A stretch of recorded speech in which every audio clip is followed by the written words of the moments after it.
Samantala, nagbabala naman ang Bangko Sentral ng Pilipinas o BSP sa pagkalat ng mga pekeng pera. Lalo po ngayong papalapit na ang Pasko. Paano nga ba natin makikilatis ang tunay sa peke? Balitang hatid ni JP Soriano.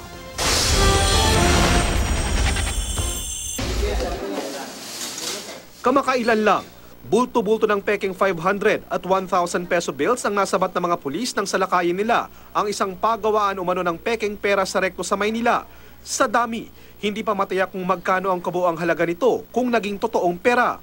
Pero ayon sa CIDG, may mga information na na-reveal na binibenta rin nila ito. So, ibig sabihin sila yung first, sila yung maker, and then ibinibenta nila sa ibang, yung sindikato rin na buyer nila. And then, possible na ginagamit ito.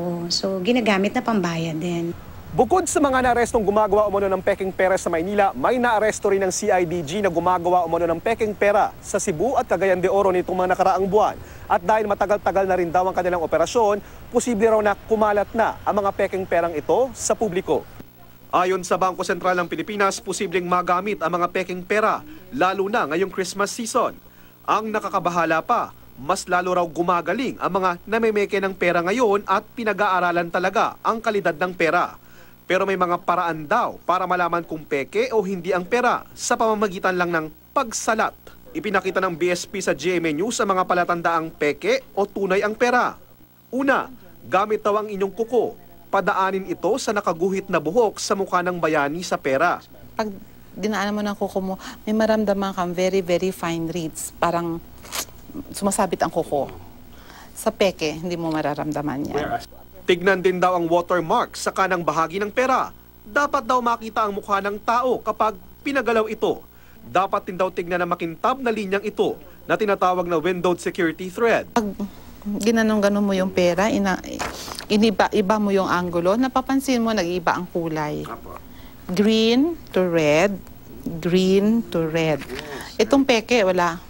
Peke rin daw ang pera kapag hindi nag-iiba ang kulay ng tinatawag na Optically Variable Device Patch o OVD patch. Turn it 90 degrees, what happened?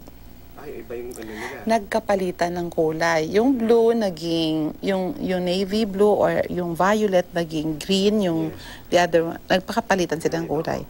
Ito, yan sa fake wala ka makikita ang gano'n. Mas pulido at malinaw rin daw ang pagkakaimprenta ng mukha ng tao sa tunay na pera kumpara sa peke. Oras na makakuha ng pekeng pera, payo ng BSP. Basta pag may nahuli o may nahawakan kang perang kaduda-duda, ang ruling kasi noon ay dalahin sa Bangko Sentral for examination. Meaning to say, kasi baka mamaya mahulihan ka na may hawakan ng peke, under the law, revised penal code, no, meron tayong na possession of counterfeit is illegal. JP Soriano, GMA News.